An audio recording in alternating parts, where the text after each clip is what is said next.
Mi nombre es Samuel Lancaster, tengo 37 años, soy el hijo mayor de George Lancaster, el magnate de Lancaster Construcción, el hombre al que alguna vez respeté, pero de quien ahora solo siento dolor y traición. Había estado desaparecido durante 3 meses, declarado muerto, pero hoy haré que enfrenten a su propio fantasma.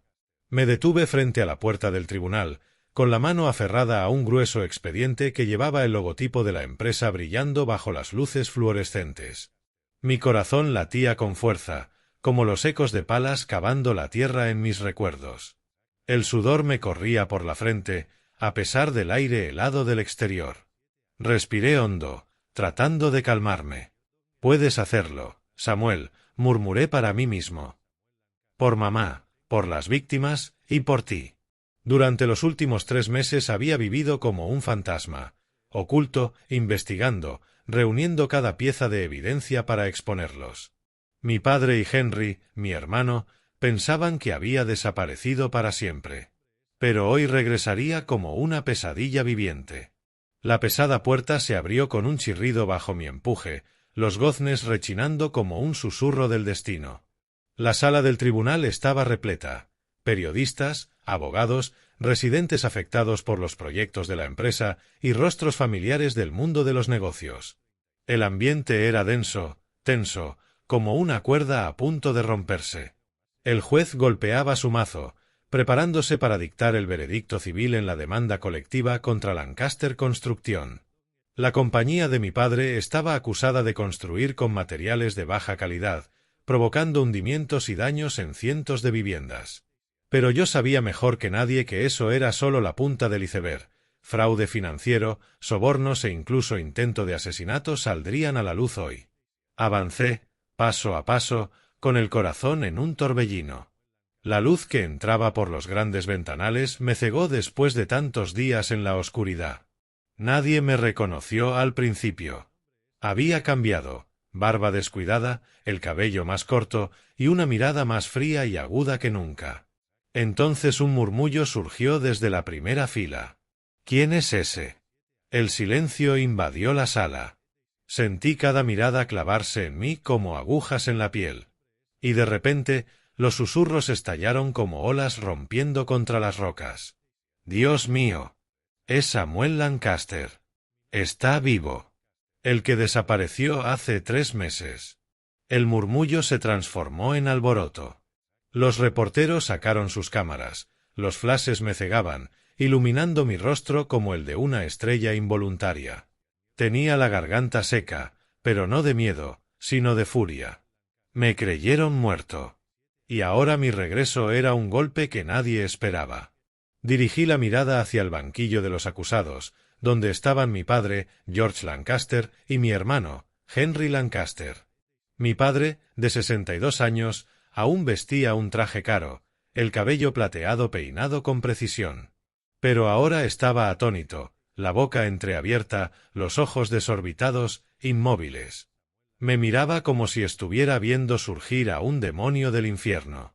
El color se le había ido del rostro, su mano se aferraba al reposabrazos con tanta fuerza que los nudillos se le pusieron blancos. A su lado, Henry, de 34 años, vicepresidente financiero, y mi hermano, no estaba mejor. Temblaba, los labios apretados, los ojos fijos en mí como si no pudiera creer lo que veía. «Imposible», leí en el movimiento de sus labios. Habían planeado todo a la perfección, eliminarme, silenciarme para que no hablara de los crímenes de la empresa.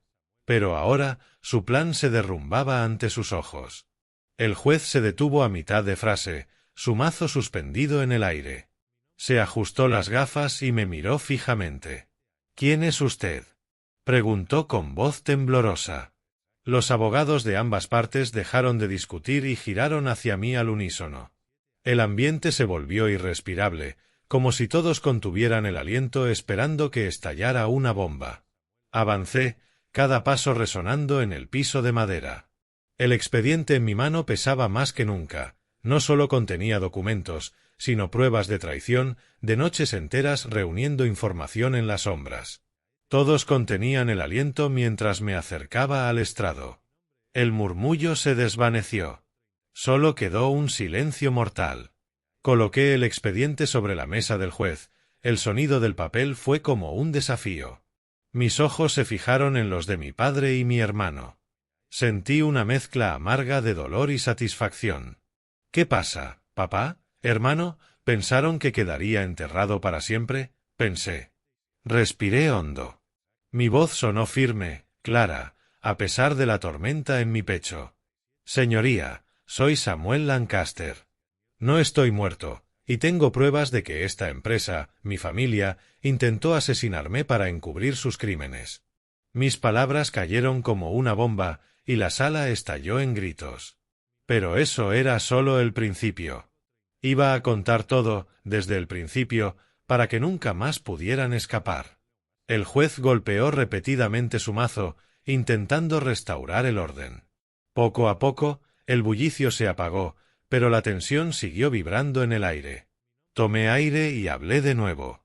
Señoría, antes de presentar las pruebas, permítame relatar lo que ocurrió hace 3 meses. Ese fue el inicio de esta pesadilla. Todas las miradas se centraron en mí. Comencé a recordar, mis palabras fluyendo como un río turbulento que me arrastraba hacia el pasado oscuro. Hace 3 meses, una tarde gris anunciaba lluvia.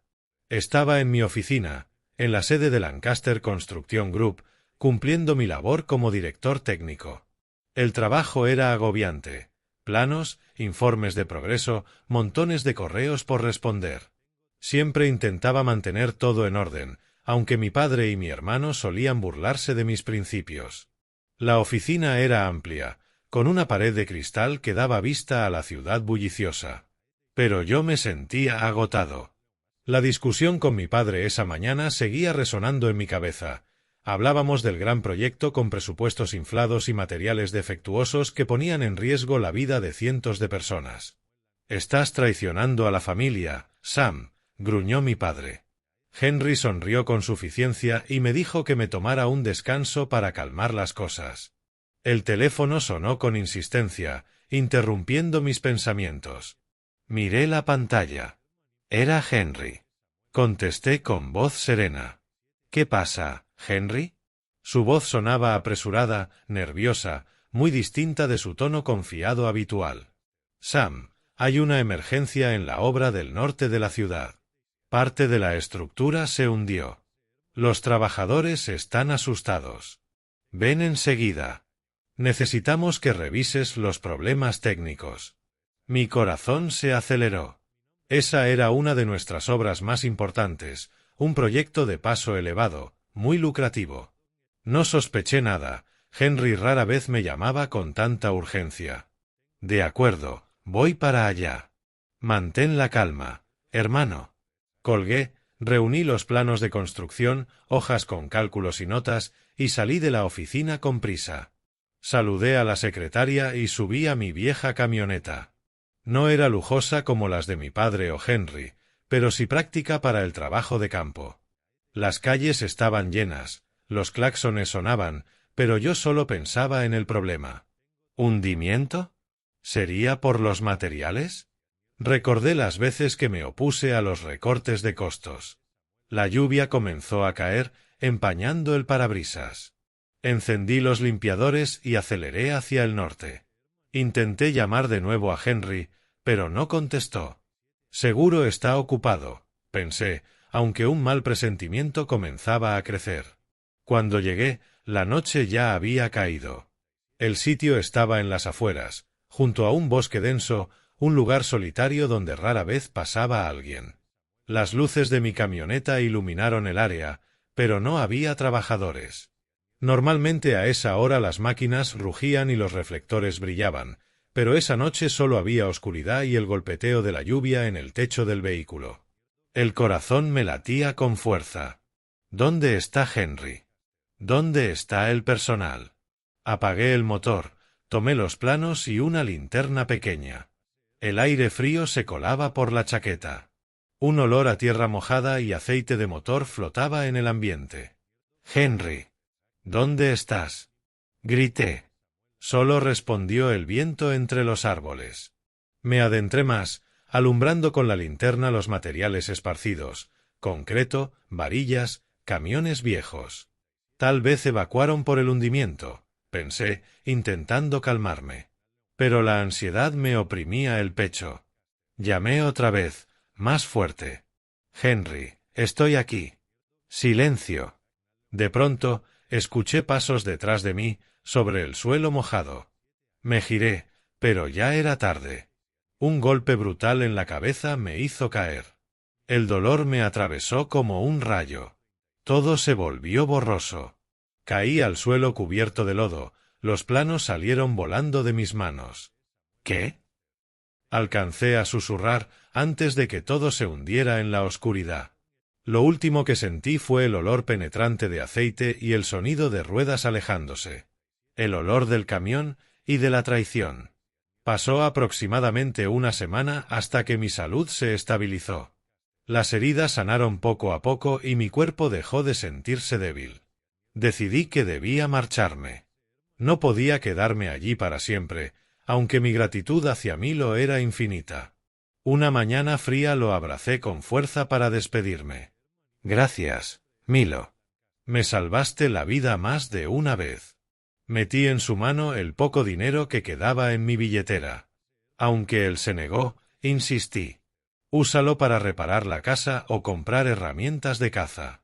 Él me dio unas palmadas en el hombro y dijo con voz firme, «Ten cuidado, muchacho.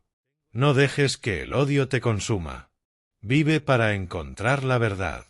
Asentí, saliendo de aquella casa de madera para perderme entre el bosque profundo. Regresaría a la ciudad en secreto, ocultando que seguía con vida, para investigar discretamente quiénes estaban detrás de todo aquello. Henry, papá, pagarían por lo que habían hecho. El viaje de vuelta no fue fácil. Caminé cerca de 2 millas a través del bosque denso, mis pies hundiéndose en la capa húmeda de hojas podridas mientras el viento helado se colaba por mi chaqueta delgada. Cada paso era un recordatorio del infierno del que acababa de escapar, la caja de madera, el sonido de la tierra cayendo, el miedo que me devoraba. Mi corazón latía con fuerza, no por el cansancio, sino por el temor de ser descubierto. Si saben que sigo vivo, intentarán matarme otra vez, pensé, apretando el viejo morral donde llevaba algunas mudas de ropa que Milo me había dado. Al llegar a la carretera principal, tomé el primer autobús que pasó. Me senté en la esquina del fondo, encorvado, mirando por la ventana mientras mi mente era un torbellino. Poco a poco, la ciudad apareció ante mí, los rascacielos, el tráfico frenético y ese olor familiar a humo y polvo. Pero ahora todo me resultaba ajeno, como si ya no perteneciera a ese mundo. Al principio pensé en contactar a mi madre, la señora Angela, aquella mujer bondadosa que siempre había sido mi refugio. Imaginé su reacción al oír mi voz, «Hijo, estás vivo». Pero entonces la razón venció a la emoción. Si me rebelaba, papá y Henry lo sabrían, y ellos tenían poder y dinero para encubrirlo todo. Me habían enterrado vivo una vez. No dudarían en hacerlo de nuevo. Debo ocultarme. Reunir pruebas primero, me dije, con el corazón desgarrado al imaginar a mi madre sufriendo por la desaparición de su hijo. Decidí vivir en el anonimato, en las afueras de la ciudad, bajo un nombre falso, Jonathan Reed. Alquilé una habitación barata en un motel de los suburbios, un lugar solitario, con paredes llenas de moho y olor a comida rancia. Allí comencé de nuevo, como un fantasma entre los vivos. Para evitar ser reconocido, cambié completamente mi apariencia. Me dejé crecer la barba, ocultando los rasgos que antes eran familiares en el mundo empresarial. Me corté el cabello, lo teñí de un tono más oscuro y compré gafas falsas. Cada mañana, al mirarme al espejo, veía a un desconocido. Los ojos seguían siendo los mismos, aunque ahora llenos de melancolía. «Ya no eres Samuel Lancaster», susurraba a mi reflejo. «Eres el cazador». Ese cambio no fue solo externo, también interno. Me volví más alerta, más silencioso, siempre observando todo a mi alrededor como si sobrevivir fuera un reflejo natural. Empecé a conectar los hechos, pasando horas en la penumbra de aquella habitación con un viejo cuaderno. Repasaba una y otra vez la llamada de Henry, su tono apresurado, la supuesta emergencia en la obra del norte. Todo conducía a lo mismo. ¿Por qué estaba desierta la obra? ¿Por qué no había trabajadores? ¿Y quiénes eran los hombres extraños que Milo mencionó? Todo apuntaba a una conspiración cuidadosamente planeada. Henry, mi hermano, él debe estar implicado, murmuré, anotando con mano temblorosa. Decidí empezar por él. Aquel que alguna vez fue mi mejor amigo, ahora tal vez era mi peor enemigo.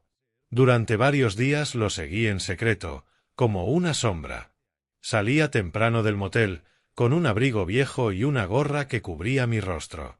Caminaba hasta las cercanías de la empresa. Henry conservaba sus viejas costumbres.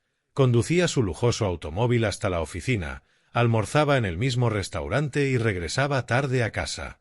Yo lo observaba desde lejos, sentado en una banca del parque frente a su edificio, fingiendo leer el periódico. Mi corazón se aceleraba cada vez que lo veía. Su rostro, tan familiar, ahora me resultaba enigmático. ¿Qué estás ocultando, Henry?, pensaba, apretando los puños. Al cabo de unos días noté algo extraño. Henry solía reunirse con un hombre desconocido en una pequeña cafetería del viejo barrio, no muy lejos de la empresa.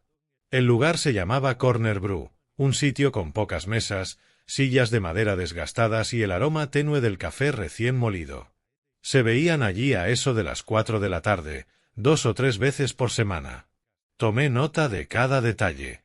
La primera vez me senté lejos, observando a través del cristal.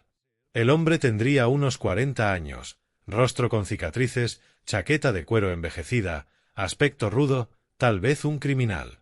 Hablaban con tensión. Henry fruncía el ceño y golpeaba la mesa mientras el otro sonreía con arrogancia. Luego intercambiaban un sobregrueso. Henry lo entregaba, el hombre lo guardaba, y ambos se marchaban con prisa. Mi corazón latía con fuerza. ¿Qué es esto? Un pago por haberme enterrado vivo. Nos despedimos con un abrazo. Cuídate, hijo, susurró. Te amo. Días después, recibí una memoria USB en un sobre anónimo. Dentro había documentos falsificados, correos de sobornos y notas manuscritas de mi padre. Todo coincidía. Pasé horas clasificando el material bajo la tenue luz del motel. Ya es suficiente, dije para mí mismo. Pero sabía que ir directamente a la policía sería inútil. Papá tenía demasiadas conexiones. Tenía que exponerlos públicamente. Creé una cuenta anónima, usé una red privada y envié todo a los grandes periódicos, The New York Times, The Washington Post y algunos medios locales. Incluí 2 revelaciones principales. Primero, las pruebas del fraude financiero dentro de Lancaster Construction. Segundo, el rumor de que el hijo mayor, desaparecido hacía 3 meses, seguía vivo y estaba por revelar la verdad. En pocos días, la noticia se propagó como fuego. Una mañana, compré un periódico en un puesto callejero. El titular me golpeó en el pecho. El hijo del presidente de Lancaster Construction sigue vivo. Oscuros secretos detrás del imperio de la construcción.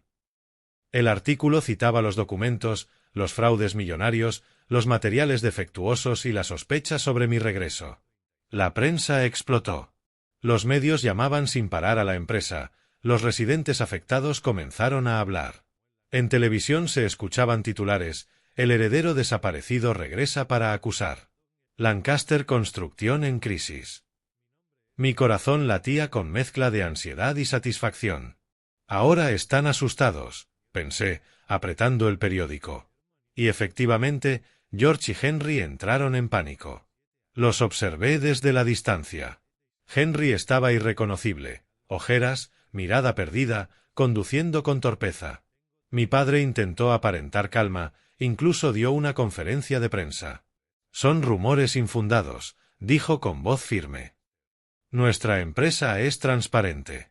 Pero mamá me contó la verdad por teléfono. Está furioso todo el día, grita a los empleados. Henry parece un fantasma. No duermen. Están aterrados, hijo.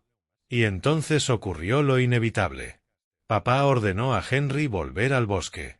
Tenemos que asegurarnos de que Sam esté realmente muerto, le dijo.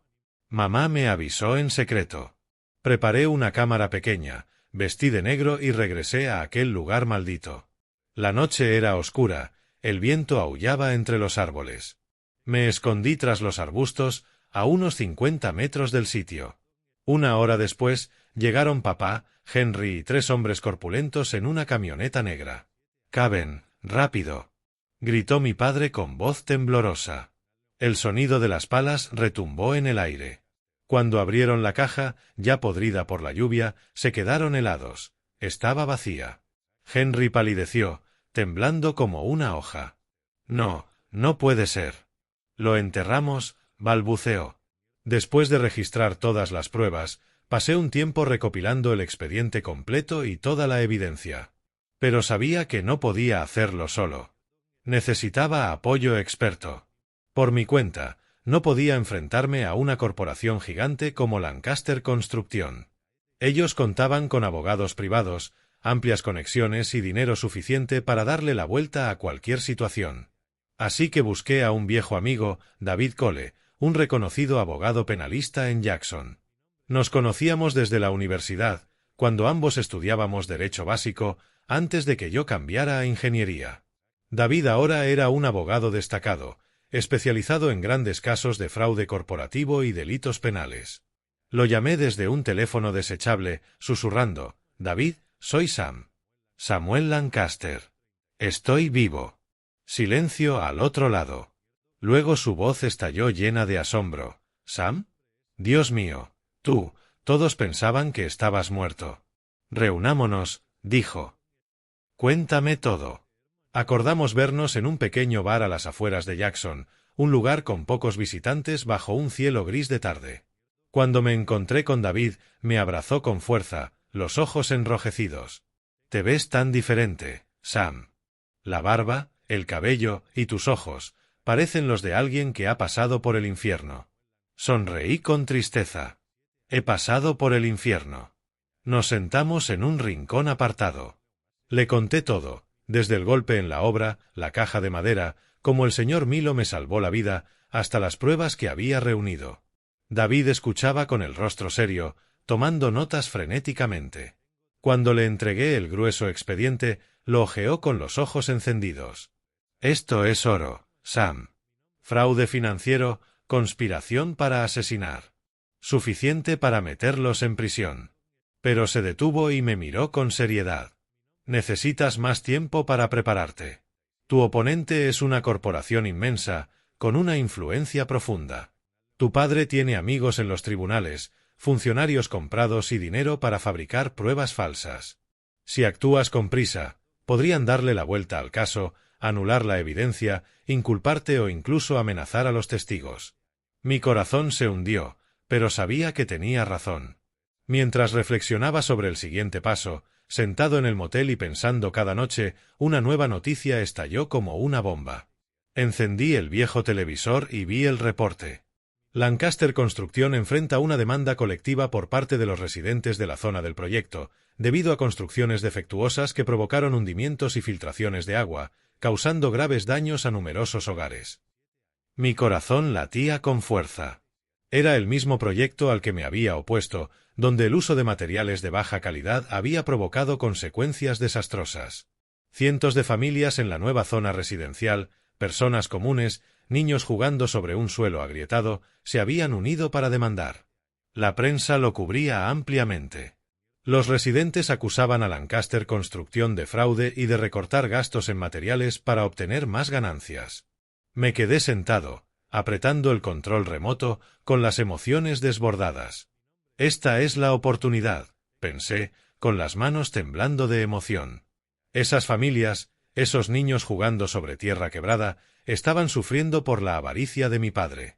Decidí posponer temporalmente mi propia demanda contra mi padre y mi hermano para observar el desarrollo de ese caso.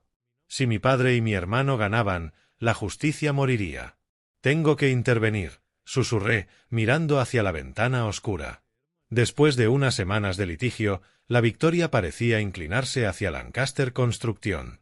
Mi padre usó dinero para comprar pruebas falsas, sobornar testigos y aprovechar sus conexiones para influir en el juez. La prensa informaba, el juicio podría terminar con una compensación simbólica. Lancaster gana. Miraba las noticias con el corazón desgarrado. Los rostros cansados de los residentes reflejaban una esperanza rota. No puedo permitirlo, pensé, sintiendo hervir la ira. Decidí presentarme el último día del juicio para exigir justicia, no solo por mí, sino por toda esa comunidad afectada. Este sería el momento de aparecer en medio del proceso civil, presentar las pruebas y hacer que se convirtiera en un caso penal. Se van a sorprender, pensé con una sonrisa en la oscuridad, aunque mi corazón latía con tensión. Papá Henry, tendrás que enfrentarte a mí. Llegó el día final del juicio. El aire era frío y las nubes grises colgaban bajas, como anunciando una tormenta. Conduje mi viejo coche hasta el tribunal del centro, con el corazón golpeando como un tambor. Afuera, una multitud se había reunido, reporteros con cámaras listas, residentes afectados sosteniendo carteles que decían justicia para nosotros y policías manteniendo el orden. Me mezclé con la multitud, la gorra baja sobre el rostro, observando a través de las puertas de vidrio. La sala del tribunal estaba llena, la prensa y los medios en plena acción, flashes estallando sin cesar, susurros zumbando como un enjambre inquieto. Era la última sesión entre Lancaster Construcción y los residentes de la comunidad, una demanda colectiva por construcción deficiente, hundimientos y filtraciones que habían causado daños severos. Cientos de familias habían perdido sus hogares, sus bienes e incluso su salud por la codicia de la empresa. Dentro del tribunal, la victoria parecía inclinarse totalmente hacia Lancaster Construcción. George y Henry Lancaster estaban sentados en el banco de los acusados, con expresiones arrogantes, seguros de que superarían esta demanda como todas las anteriores. Mi padre, con un traje caro, el cabello plateado perfectamente peinado, se sentaba erguido, sonriendo levemente a Henry, a su lado. Henry estaba más relajado, golpeando el reposabrazos con los dedos, los ojos brillando con una victoria anticipada. Susurraban algo, tal vez planes para celebrar después del juicio, una cena elegante o un viaje para olvidar los problemas. Los observé desde lejos, a través de la rendija de la puerta, con el corazón ardiendo. ¿Crees que será tan fácil?, pensé. Después de enterrar vivo a tu propio hijo. La ira me recorrió, pero la contuve, esperando el momento perfecto. El juez golpeó el mazo, su voz resonó. Después de considerar los argumentos, el tribunal está preparado para emitir el veredicto civil. La atmósfera era tensa, los residentes afectados bajaban la cabeza en resignación, los reporteros escribían frenéticamente. Fue entonces cuando actué.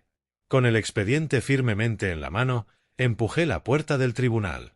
Las bisagras chirriaron en el silencio, y todas las miradas se volvieron hacia el hombre que entraba. Yo, Samuel Lancaster, el hijo que había sido declarado desaparecido hacía 3 meses. El tiempo pareció detenerse. Di un paso, luego otro, firme sobre el suelo de madera pulida. La luz de los grandes ventanales me iluminaba desde atrás, proyectando una sombra alargada. Nadie me reconoció al principio, pero luego un murmullo se extendió. Es Samuel. Y como una ola, el silencio se rompió. Toda la sala quedó paralizada, solo los murmullos se expandían. Los reporteros sacaron sus cámaras, los flashes estallaron como fuegos artificiales, iluminando mi rostro, barba descuidada, cabello corto, pero ojos firmes, llenos de determinación. Los residentes susurraban, «Está vivo». El juez se quedó en silencio, con el mazo suspendido en el aire, la boca entreabierta. Los abogados de ambos lados giraron hacia mí con rostros de asombro. Pero yo solo miré a 2 personas, mi padre y Henry. George se puso pálido, el rostro blanco como el papel, los ojos muy abiertos, la mano aferrada al reposabrazos como si fuera a caer. Me miraba como si viera a un demonio surgir del infierno, murmurando, «No, imposible». Henry temblaba, los ojos llenos de horror, como si viera un fantasma que regresaba de la tumba. Se cubrió la boca, la voz ahogada. «¿Hermano Sam?» Sabían que su plan perfecto se había derrumbado. Y ahora yo estaba allí, vivo y respirando, dispuesto a exponerlo todo. Caminé directamente hacia el estrado, ignorando todo a mi alrededor, el corazón latiendo con fuerza, pero la voz firme. Todos contenían el aliento, el ambiente era tan tenso como una cuerda a punto de romperse. Coloqué frente al juez el voluminoso expediente con el logo de la empresa, junto con todos los vídeos, fotos y grabaciones que había reunido. El sonido del papel resonó como un desafío. Señoría, dije con voz clara en el silencio mortal. Soy Samuel Lancaster. No estoy muerto, y tengo pruebas de que Lancaster Construcción no solo cometió fraude en este proyecto, sino que también conspiró para asesinarme y encubrir sus crímenes. Mis palabras estallaron como una bomba. La sala se llenó de murmullos. Expliqué brevemente, con la voz temblorosa por la emoción pero firme, relatando el ataque en la obra, el golpe por la espalda, la caja de madera sellada y cómo me enterraron vivo.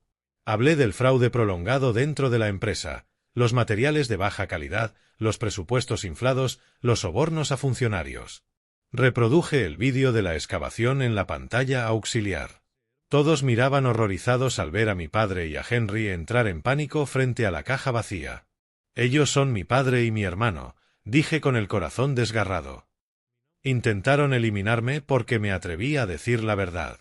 La fiscalía pidió de inmediato suspender el juicio, la voz urgente. Señoría, esto es evidencia grave. Solicitamos redirigir la investigación hacia cargos penales, incluyendo conspiración para asesinato, encubrimiento de pruebas y fraude financiero organizado. El juez asintió, golpeando el mazo. Juicio suspendido. Comienza la investigación de inmediato. La sala se convirtió en un caos. Los residentes aplaudían, vitoreaban.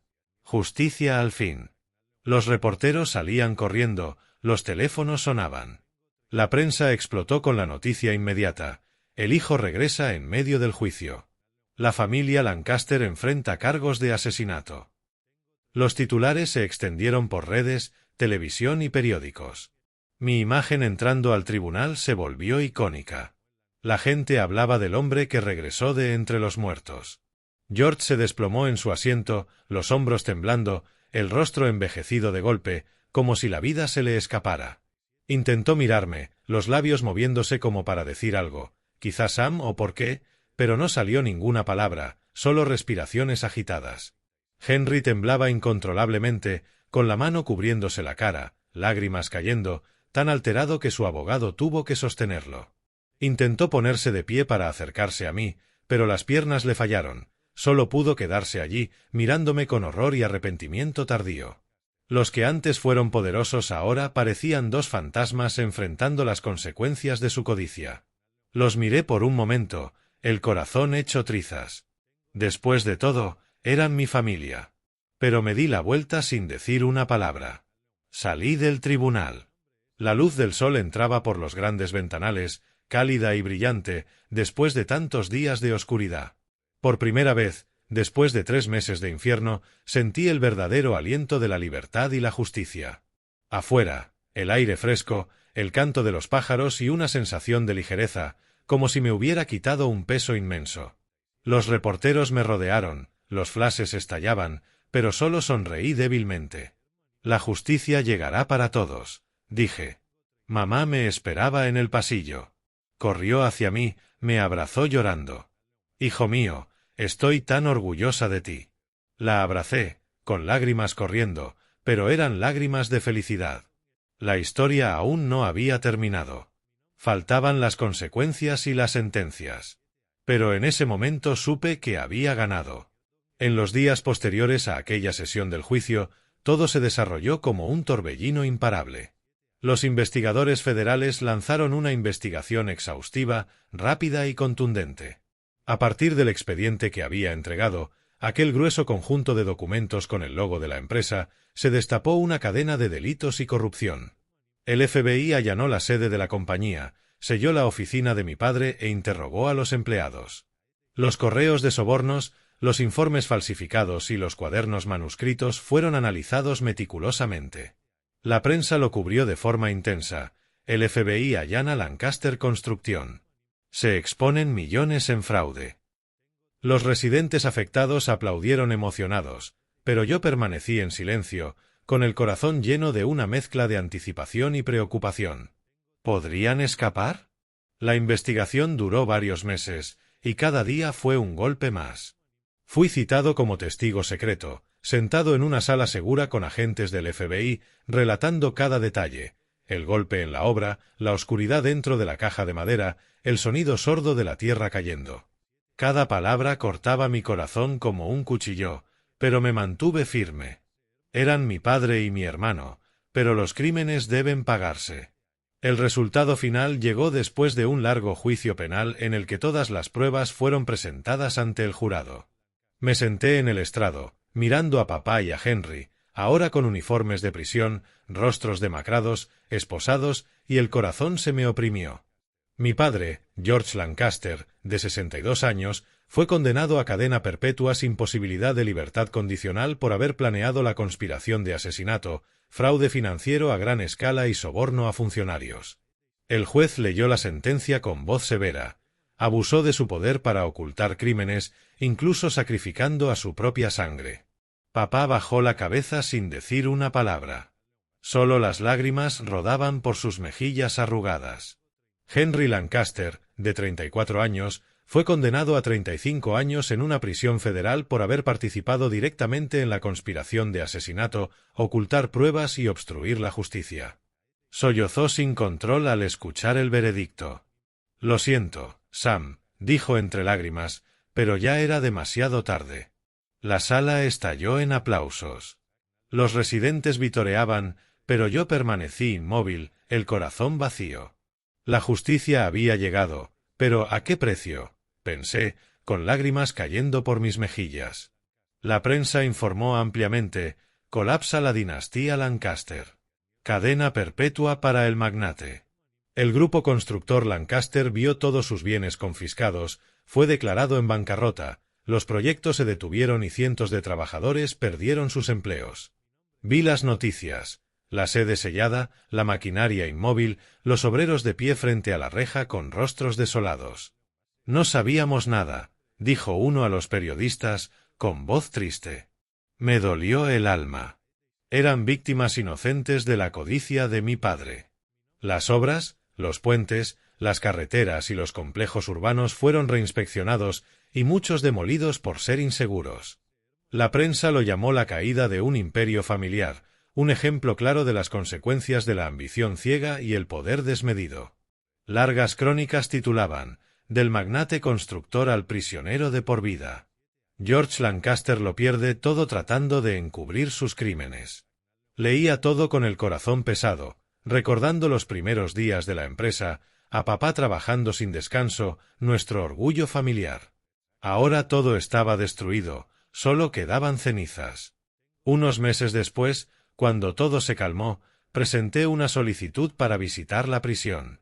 Necesitaba un último encuentro, no por venganza, sino para encontrar respuesta a la pregunta que me atormentó durante 3 meses bajo tierra.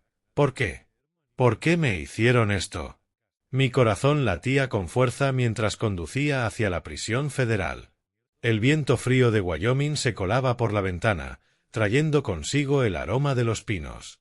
La prisión, con sus altos muros y el alambre de púas brillando al sol, tenía un aire tan helado como mi alma.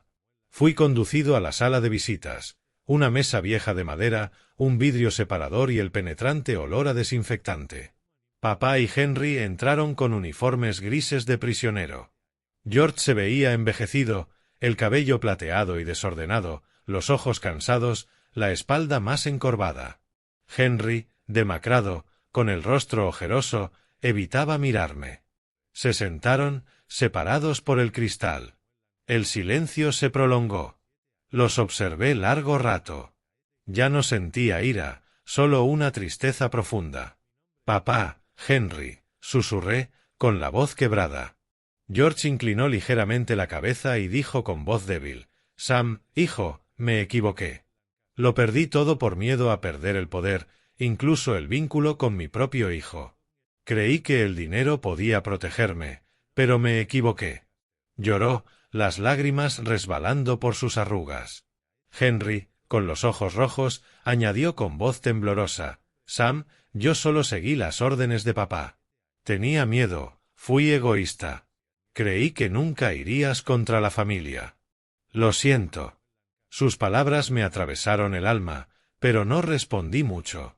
Solo los miré, recordando nuestra infancia, papá enseñándome a andar en bicicleta, Henry riendo. Luego me levanté en silencio y salí, dejando atrás el sonido del portón metálico cerrándose, el eco de una era criminal que llegaba a su fin. Afuera, el viento helado golpeó mi rostro. Lloré, pero sentí mi corazón más liviano. Lo entendieron, pensé, aunque fuera demasiado tarde. Después, mamá y yo nos mudamos a un pequeño pueblo del norte de Wyoming. Rentamos una casa de madera junto al bosque, donde el canto de los pájaros y la luz del amanecer reemplazaron los días oscuros. La casa era sencilla, con cálidas paredes de madera, una estufa encendida y un pequeño jardín trasero. La señora Angela cuidaba el jardín, plantando rosas y hortalizas, con las manos llenas de tierra y una sonrisa radiante.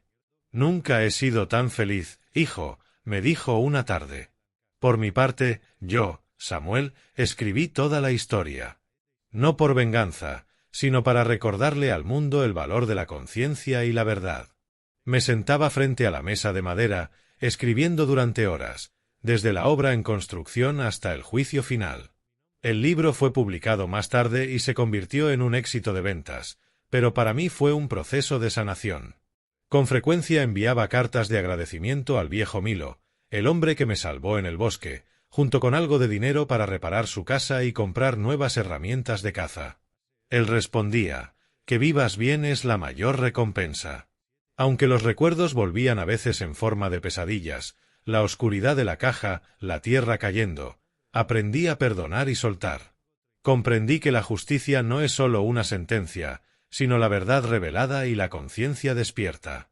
Por las tardes, solía sentarme con mamá en el porche, observando la puesta del sol sobre la cresta de los pinos. La luz dorada se extendía suavemente, el viento fresco traía el aroma del bosque y disipaba todo cansancio. Ella sonreía y decía: «Sigues vivo, y eso es el mayor milagro». Asentí, con una leve sonrisa, porque a veces la mayor victoria no es la venganza, cunos, sino conservar intacto el corazón después de todo.